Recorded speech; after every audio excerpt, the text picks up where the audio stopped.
Appreciate it. Yes, hey everybody. Welcome to the Winner Circle Podcast. I'm your girl, Sam J. Next to me, my co-host for the night is... I am Easy Eman Davis. How y'all doing on this Tuesday evening? Easy E-Man Davis. He said, I'm Easy E.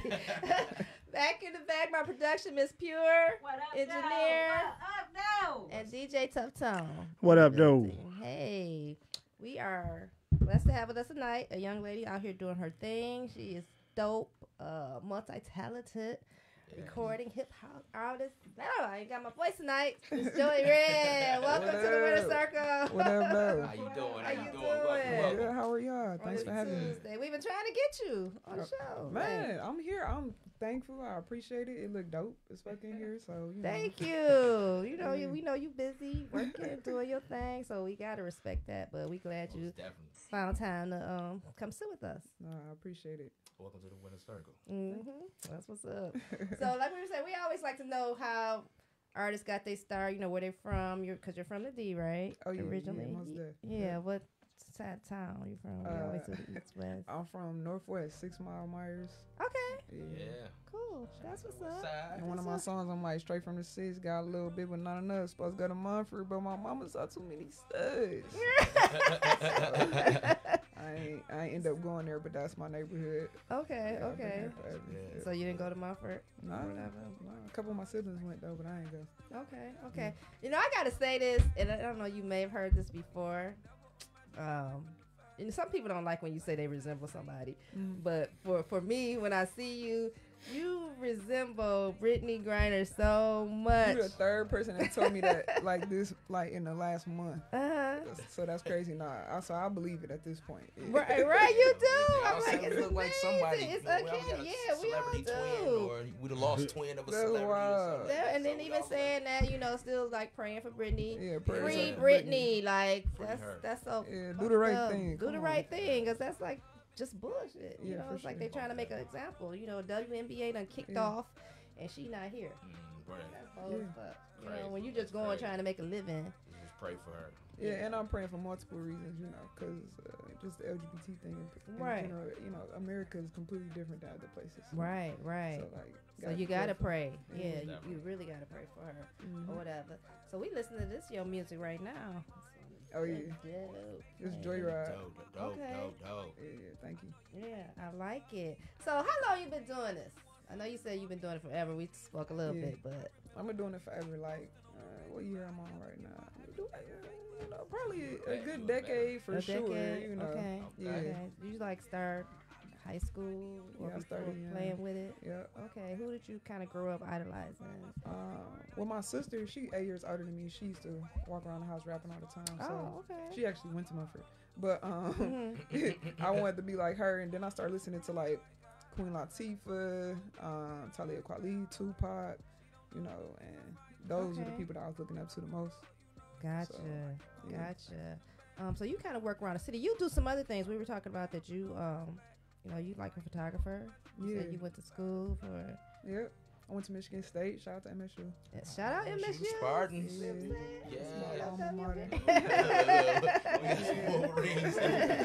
It's okay. Because they were saying like your videos are like pretty dope, and that's got to be because of your background. Oh, you know, because you know what you're doing. Yeah, you know, my friends be looking out for me, and then like we work together. I do have a background in it as well, so I make it a little easier. Sometimes I just be wanting to be an artist. Right. That doesn't always happen though. But on Set It Off, I almost completely got to be an artist the whole way through. Right. But I edited the video. Okay. So. Gotcha. That's the one I wish we had, because they were saying, well, you were saying when we started, it's like the whole Set It Off. Oh yeah, everybody love that movie. Yeah, it's called Loyal to the Bag Remix. For those who don't know what I'm talking about, we kind of did a video that was based off of the Set It Off movie. So, but before we get into look for it, y'all. Oh yeah, most definitely. Before we get into the Loyal to the Bag song, what inspired your song Pray? Oh, that's one of my favorite songs. You know, the crazy thing is my favorite, like I got like 3 favorite songs, and they conscious songs, and Pray is one of them. But what inspired that song was my father had just passed away when that album came out, and that was the last song on that album. And like my brother produced REDD, and he was like wanting me to be different, like show Detroit like I can rap different. I'm like, well, you know, I know I'm versatile, but everybody didn't know. Right. So the whole album I did what my brother asked me to do, and it turned out like really well. But that last song, I went back to like how I usually rap, you know what I'm saying, and that was Pray. And it was inspired by like just everything that was going on in my life right at that moment. The fact that I was in a segment of my life where it was like a period of progression, and then I was also still kind of sad and trying to prove myself to myself. You know what I'm saying? So it was like I was proving a lot of things to me and a few other people, but it was more so for me.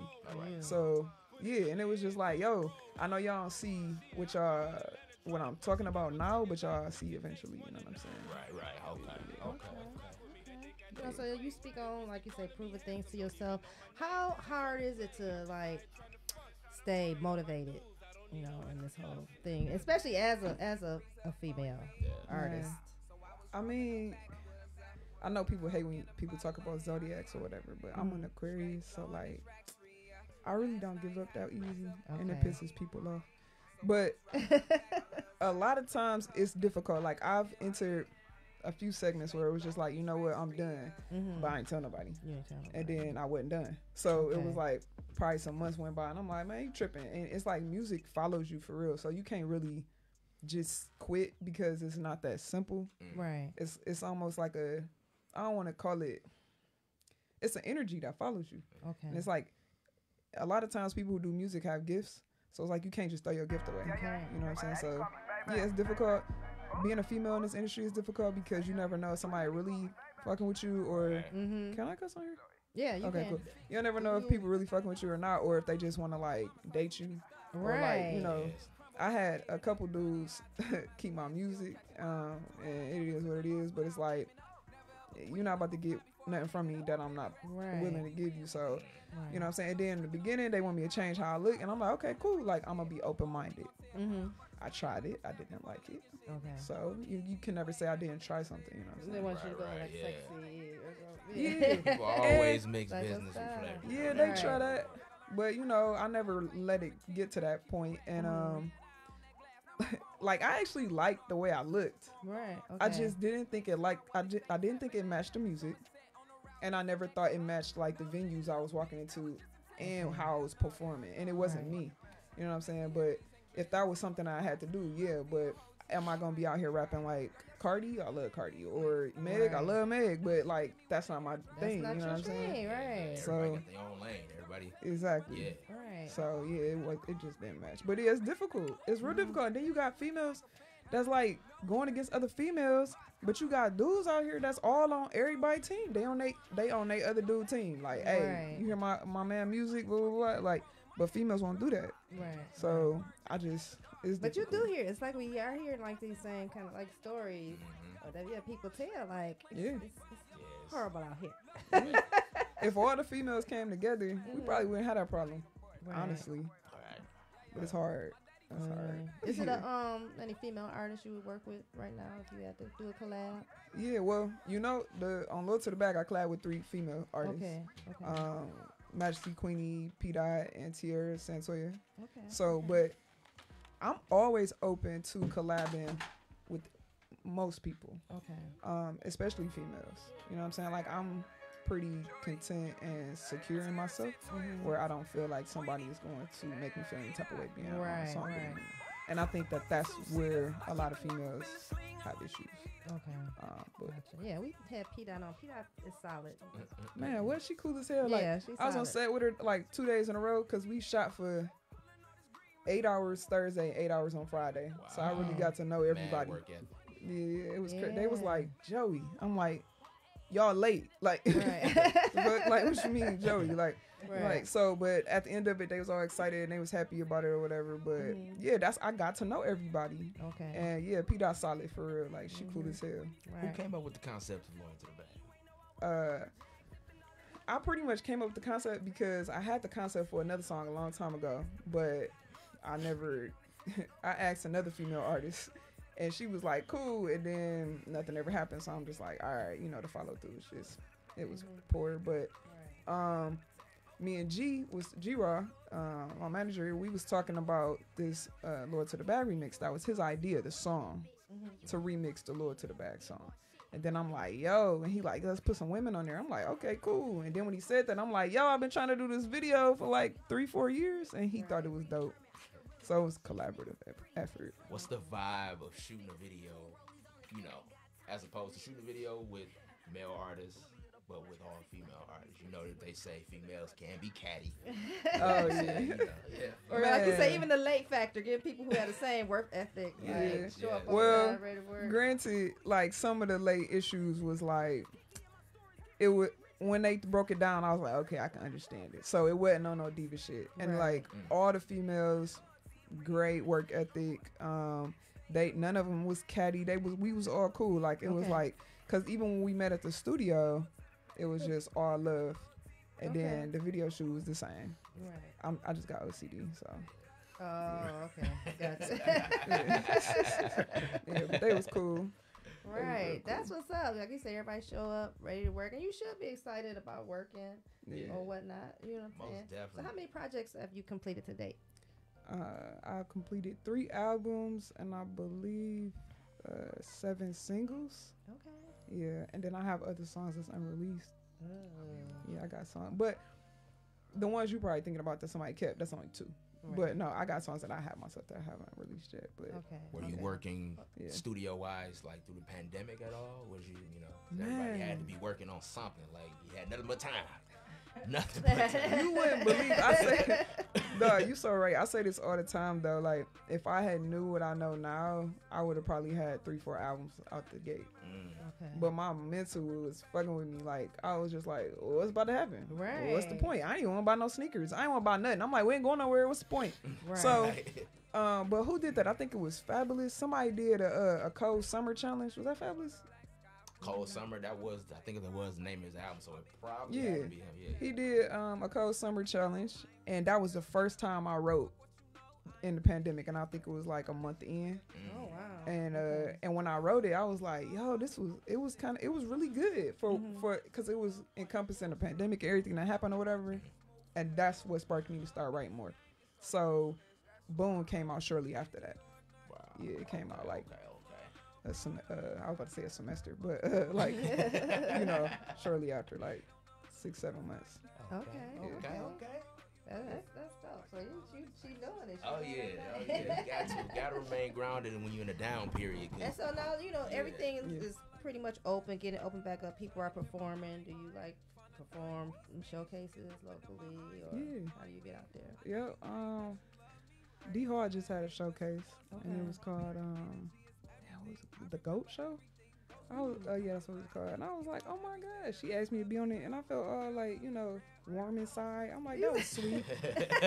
So I did the GOAT Show, and that was cool. It was all love, good vibes, like real like artist type people that was just wanting to, be an artist that day. So no, it was great. And what was crazy, I did a showcase in Orlando, Florida, right before pandemic started. Like pandemic started on like a Thursday or something. Okay. But I had a flight out. Yeah, I had a flight out on Friday, and I still went. So I'm at the showcase in Orlando, like, oh, I hope I don't die. Right. And then, right, because that was a hot spot in the beginning. So that Monday they shut the world down. So I had one last showcase right before the world shut down, and we was like wiping off the microphones and everything. Like I'm like, I must love this. Right. I love this to death, literally. To be at home.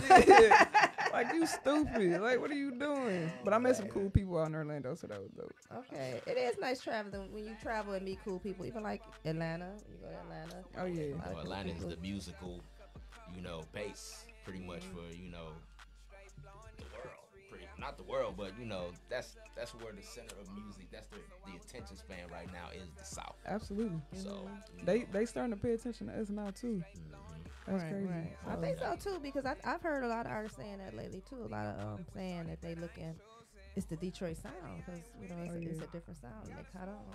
Yeah. I say Detroit and Memphis probably got the best, and besides Atlanta, probably got the best city for rappers, pretty much. Detroit and Memphis. Hey, how did you hook up with G-Raw?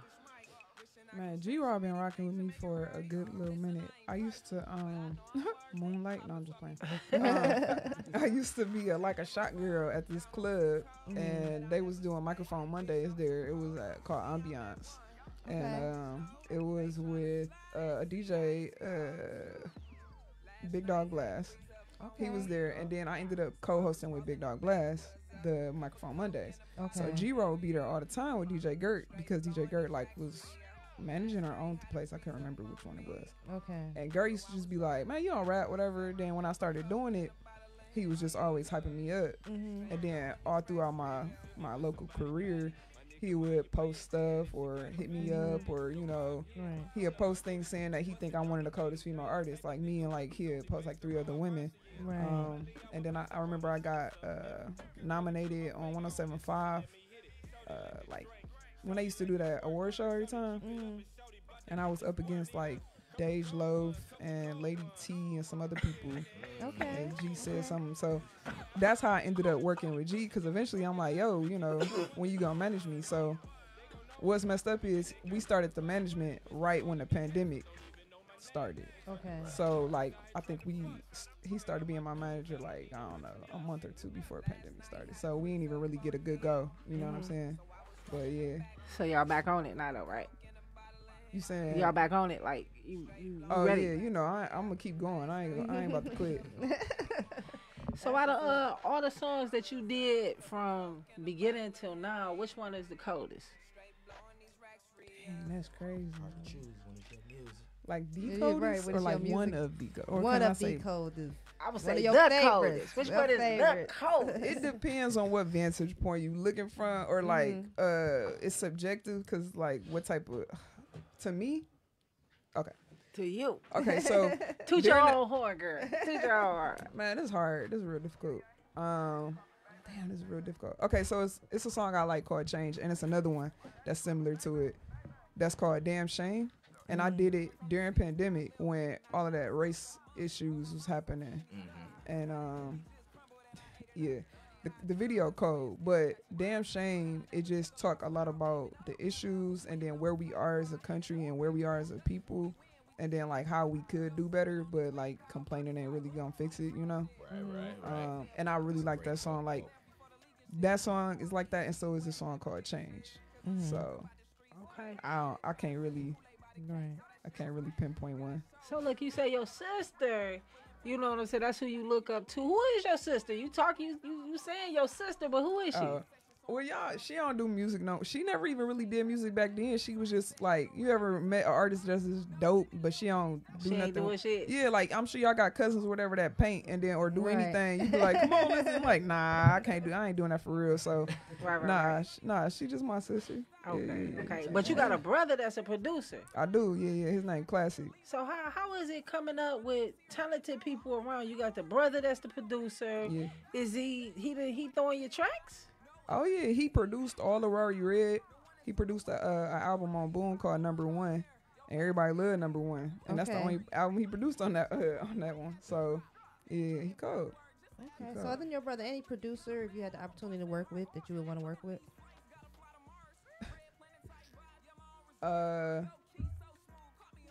Commercial or underground or regional? Yeah. Commercial or underground. I mean, all of Detroit work with Helluva, so I mean, I ain't got no, I will work with Helluva now. He just don't ever give me a price when I ask him. Last time I asked him, he was like, "You always ask me that." I'm like, "Cause you never tell me the price. Like, how we gonna get this going? Like, I'm confused." But yeah, but nah, probably Helluva, I guess. But Helluva, get the girl the price. Come on, dog, for real. What you that's hilarious. Quit playing. Nah, but yeah, that's it. I want to talk about your TikTok too. Where do you come up? Because you do a lot of original content. Not like everybody else, just like I go on, I find somebody's sound and I mimic it. Right. But you do a lot of your own original content. Where do you come up with your ideas for it? I don't know. They just be randomly hitting me sometimes. Sometimes I get inspiration from like scrolling. Right. But other times I just wake up and be like, oh my God, like let me try this. Like, or I don't know. I guess it's the background that I got, like doing film My bad. and TV. It's just I be pulling from that too. Yeah, they almost just like little shorts. It's cool, you know. But original content, that's where you, you know, the money at when you Most get definitely. you build up your. You're right. And I've been trying to motivate people. I know she said that earlier, but I've been trying to motivate people on like my Instagram and stuff like that. I do this thing called Treat Yourself Better. Okay. Like, tell us about it. All right, baby. Okay, so a lot of people, they don't really make decisions for themselves. You know what I'm saying? Even when they making decisions for other people, it's so somebody won't be mad at them or somebody won't feel some type of way, or, you know, a lot of people put other people ahead of themselves. And I just be trying to come up with different scenarios when I'm trying to explain to people, like, listen, like, it's okay to love yourself first. Right. And I be trying to teach the difference between selflessness and selfishness, you know? Right. Or confidence and arrogance is two different things. And it's been ingrained in our brains for so long that we're afraid to be great. And that's the biggest part. It's like, you know, when we was younger, we watching Disney Channel, they like, believe in yourself. Right. Yeah. But that's the thing. Like, you can't be your best self, your biggest self, your most powerful if you don't believe in yourself. And the opposite of believing is fear and disbelief and doubt. You know what I'm saying? So you get that. I got a question for y'all. Y'all ever been in a relationship of any kind, like sexual or friendship, where after so long y'all self-esteem dropped in any way? Right. Either one of y'all? So toxic. Hell no. Okay, so this is my question. Now I ain't gonna say self-esteem, but it's but that can't be a thing. Right. So this is my question. Not feeling good enough. Right. So I felt that way. Okay, so where does your self-esteem lie? In that instance, it lies with however this person is either making you believe yourself to be or is treating you, right? Right. So that means if you remove a human, then your self-esteem goes back up. Or maybe don't remove the human, just look at your own beliefs more than theirs. Be like, oh no, whatever I think of myself is more important than what they think of me, and then your self-esteem, you know, it skyrockets. So my point is, if we just stop believing so much in other people and believe in ourselves, then we could be our most powerful. But that's why DJ Khaled, he wrote this book called The Keys, and he be talking about energy or whatever, and he refers to the energy that's negative as they, and that's what it is. It's like, if they ain't making you your most powerful, then they shouldn't be around, pretty much. Right. If you're not stronger than them. Yeah, that's deep. Yeah. But you can't say all that on Instagram. So you just got to be like, treat yourself better. You know what I'm saying? Or self-love. Like, you can't just get deep. We know what it means. Yeah. Like you say, so back to your showcasing and performances. Now, you say you were in Orlando, Florida before the pandemic. You had a show out there, right? Yeah. So how would you feel that region, that southern region of Florida, Atlanta, or in that case, well, any other city in the United States that you pretty much have been to? Yeah. How would you think they receive music from, you know, Detroit? From what I gathered being down there, they fuck with us heavy. You know what I'm saying? And a lot of us probably wouldn't know unless we be down there a lot. Right. But our sound's so different that it jars people to be like, yo, whoa, what's that? You know what I'm saying? And then once you hear the lyrics or just how we go off on different tracks, you know what I'm saying, that brings attention to it. So no, I think we are very well received in the South. And that's just from, you know, my own perception. Have you recorded outside in any other studios besides Michigan, Detroit? You know what they say? They say the sound here is definitely nothing compared to, let's say, you go to LA, Atlanta, Florida, New York, big major, you know, cities where, you know, major music studios are. So, absolutely. No, I have not. And my nephew been trying to get me down to Atlanta to record for a minute. So they say Atlanta, you know what I'm saying? Yeah. So I'm not against that, and I would love that, because especially if I could find a producer down there while I'm there, that's just a whole nother, you know, addition. Right. Yeah. And sometimes you do gotta travel and network, and you say sometimes the DJs are a very big help as well. Like talk about DJ Gert. I love DJ Gert. Yeah, Gert cool. Gert cool as hell. What's up, DJ Gert? Yeah. What up? I love DJ Gert. So yeah, give the people all of your social media handles so they know where to find you. All right, man. My name is I monopolized it. It's Joey Red on everything. It's JoeiREDD, and Yeah, you can find me on TikTok now, Instagram, Twitter, and Facebook. Anything you got upcoming? Always looking forward toward the future. Right. Just pay attention to my Spotify and my Apple Music. You got title. Just pay attention to me on there because some different shit is about to pop. Ooh. And I'm not really talking about it just because it's that different. But yeah, you should pay attention. And if y'all ain't seen the videos yet, go to my YouTube, watch them, run them up. You'll fuck with them, I promise. Yeah. That's what's up. Look for it, y'all. Watch for it. I'm gonna be watching for it. Yeah. For sure. And you got anything over there, DJ Tuff Town? No, I don't have nothing going on. Just doing my thing every weekend. Y'all know how it go. All over the city, you know. Every Friday, I'm at Fat Boys Bar and Grill. Down in Southwest. You start playing Joey music over there, Fat Boys Bar. Oh yeah, come on, Tuff. Come on. I'm gonna play it for sure this Friday. It's gonna be, we have a good time every Friday. So Saturday I got bookings, and so I'm just trying to stay busy myself. Okay, because that's where it's at. You know, you get that play, people like, who is that? That's dope. You know, for sure. I hope so. I appreciate it. Not a problem, but we thank you for coming on the Winter Circle podcast. What advice can you give? Because, I mean, the ladies got to stick together. You know what I'm saying? What advice can you give any young lady up and coming who wants to be an artist and be a rapper, get into the industry? How much time I got? Hey. Talk to me. All right. Talk to us. All right, listen. Don't doubt yourself.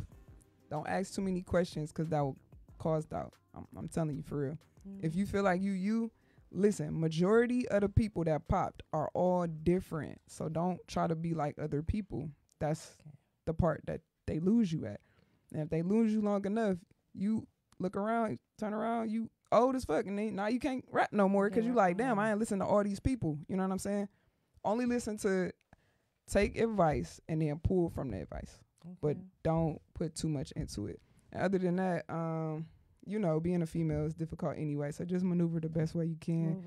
Yeah, that's really all I got. That's what's up. Yeah. That's dope. Joey Red sitting at the Winter Circle podcast. Thank you. Make sure y'all tune in every Tuesday. The Winter Circle podcast. If you want to be a guest, hit us up, inbox us, or email us at the Winter Circle podcast at gmail.com.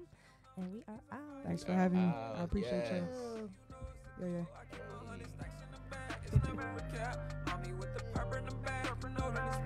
Funny, I